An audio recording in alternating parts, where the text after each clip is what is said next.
You may be seated, and at this time, all of our younger children are invited to follow Jane and head to Godly Play for worship together as kids, and as we continue in our series.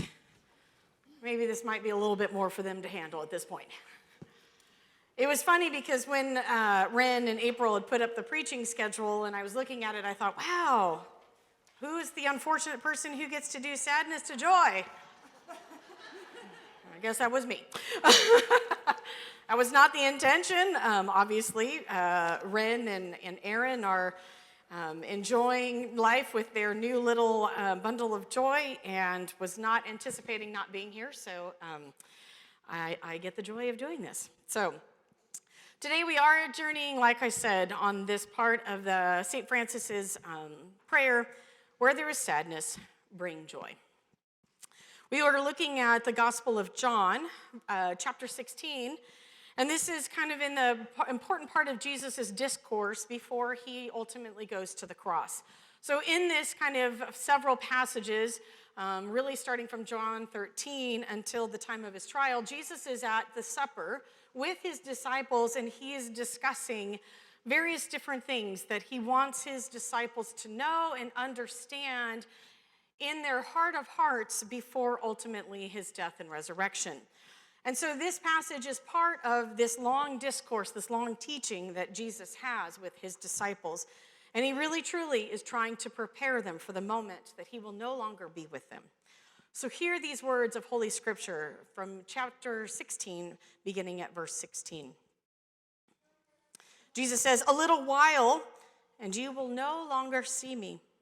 And again, a little while, you will see me." Then some of his disciples said to one another, "What does Jesus mean by saying to us, 'A little while, and you will no longer see me,' and again, 'A little while, and you will see me'? And because I am going to the Father," Jesus says, they said, "What does he mean by this 'a little while'? We do not know what he is talking about." Jesus knew that they wanted to ask him, so he said to them, "Are you discussing amongst yourselves what I meant when I said, 'A little while, and you will no longer see me,' and again, 'A little while, you will see me'? Very truly, I tell you, you will weep and mourn, but the world will rejoice. You will have pain, but your pain will be turning into joy. When a woman is in labor, she has pain because her hour has come. But when her child is born, she no longer remembers the anguish because of the joy of having brought a human being into the world." Side note, I don't think he understood what childbearing was all about. Just matter of fact. "So you have pain now, but I will see you again, and your hearts will rejoice, and no one will take your joy from you. On that day you will ask nothing of me. Very truly, I tell you, if you ask anything of the Father in my name, he will give it to you. Until now, you have not asked for anything in my name. Ask, and you will receive, so that your joy may be complete." This is the word of the Lord. Thanks be to God.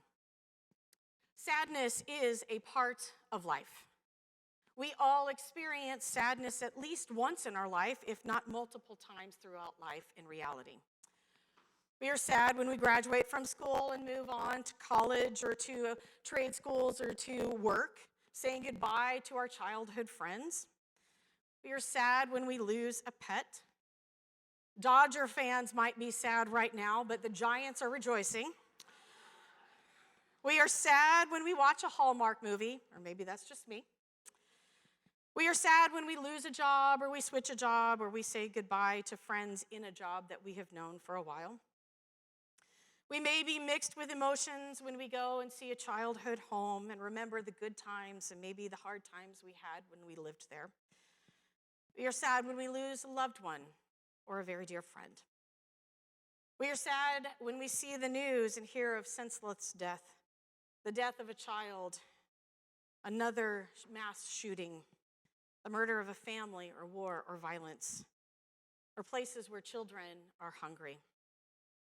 We are sad at the end of a marriage. We are sad and disheartened when somebody betrays us. And we are all probably really sad right now, as I've mentioned all the ways we can be sad. Sadness is a given at times in our lives. We don't escape the reality of life, that life is difficult and painful. It seems more appropriate then that St. Francis might have said, where there is sadness, bring comfort or provide solace for one who is sad. But joy?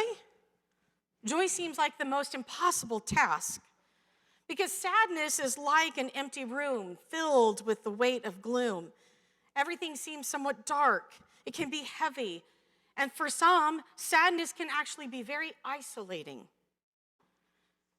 As a people, we often hang our happiness on fragile things, things that may be temporary: our health, a partner, children, friends, jobs, homes, possessions.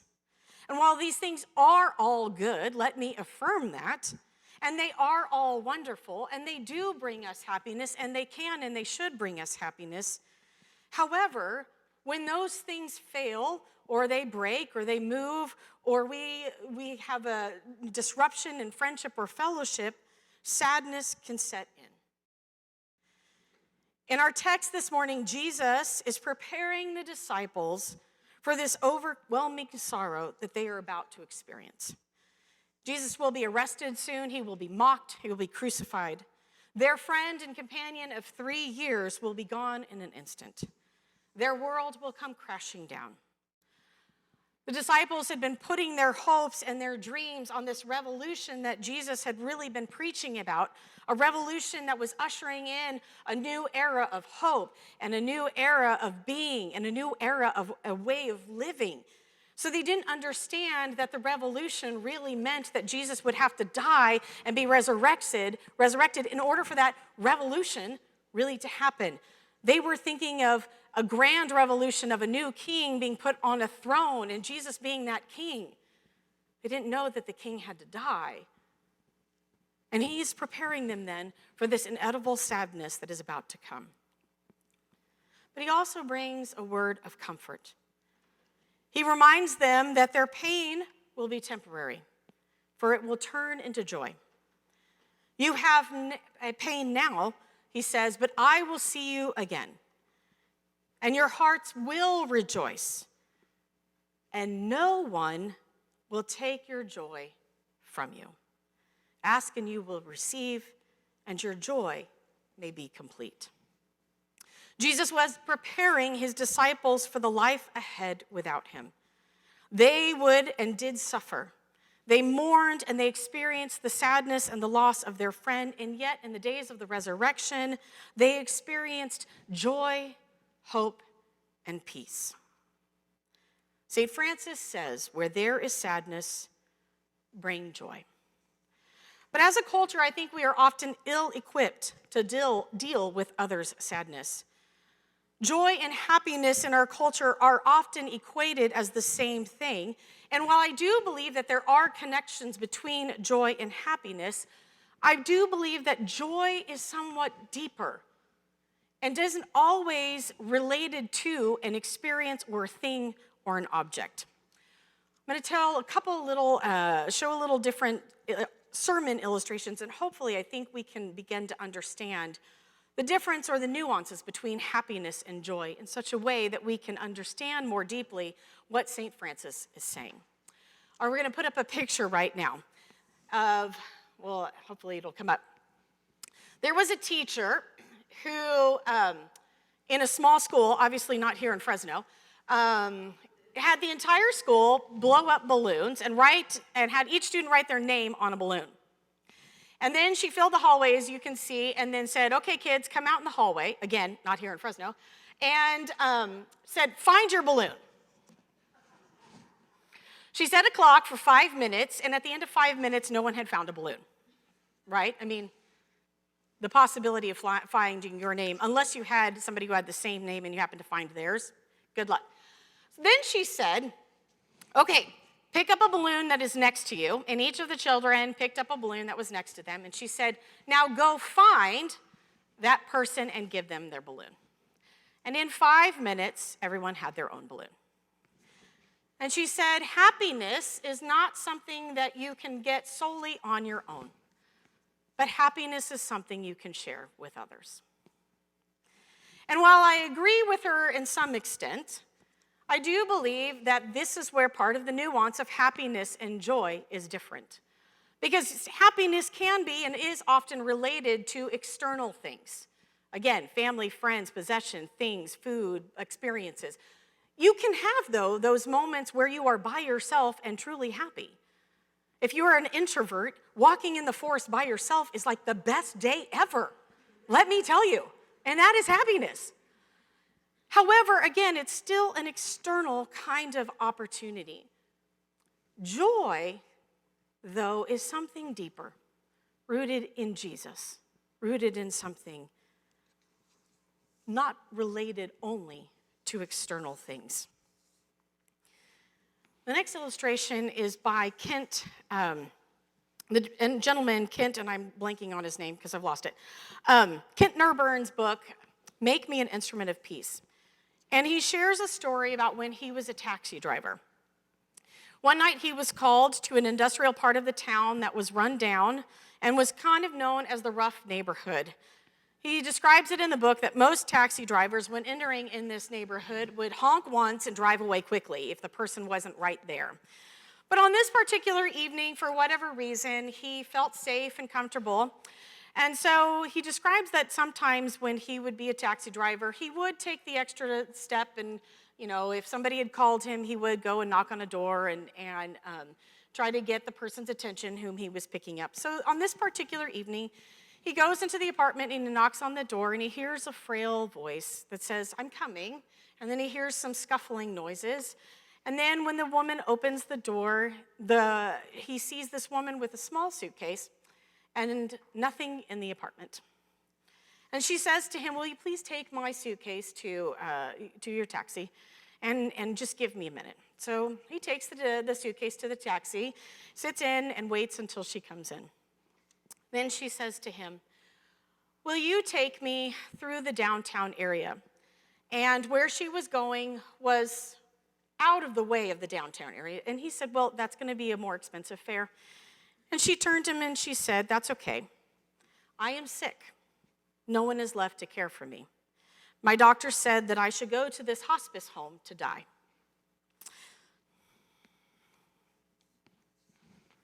He started to drive her around, and they went through the downtown area, and then she would say, "Well, can you go here?" And he would take her there.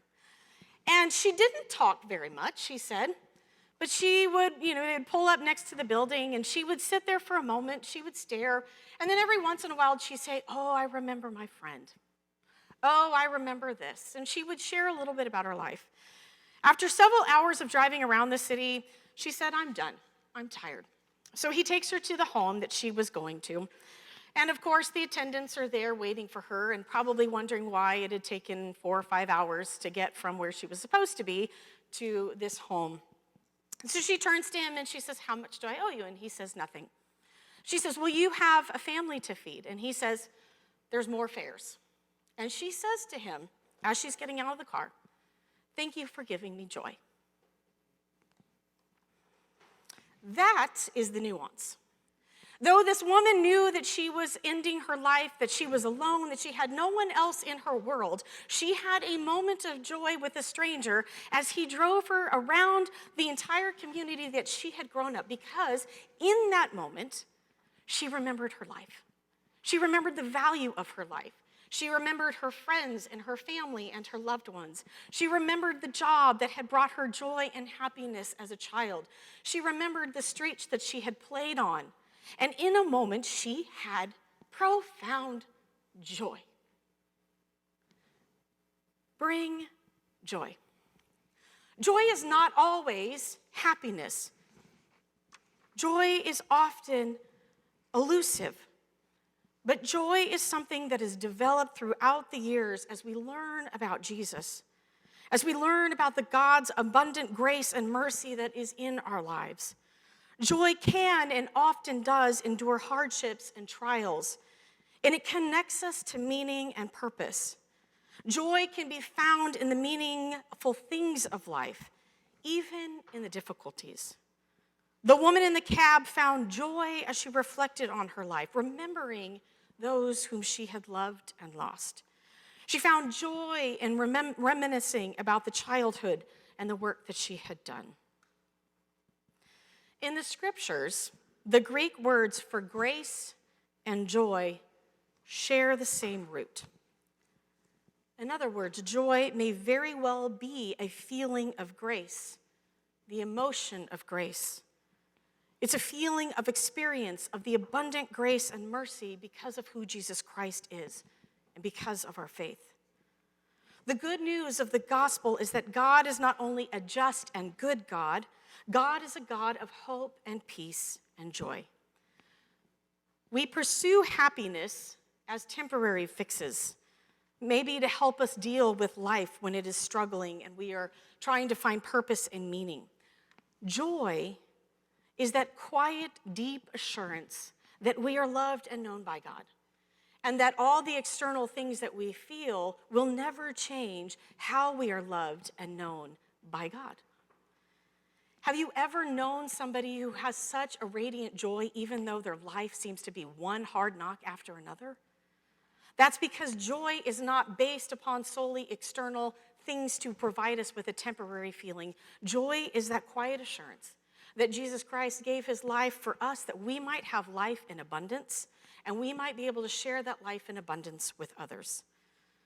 Joy in the Lord is the security of knowing God's deep, abiding love, especially sometimes when it feels like there might not be love anywhere else to be felt.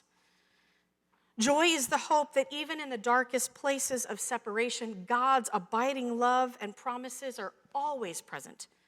God's love and grace never falter, and that can bring us the joy and the reassurance that in the midst of all that life throws us, we are loved. For Francis, when he says sow joy where there is sadness, he is reminding us that a person engulfed in sadness is often trapped in that sorrow, and it may be difficult for them to find a way out. Our bringing of joy may mean that we enter into their sadness and sit with them in that space, offering simple comforts of presence. Bringing joy may not mean that we come up with all the right answers to their questions. It may simply be providing a hand of assurance that we are with them.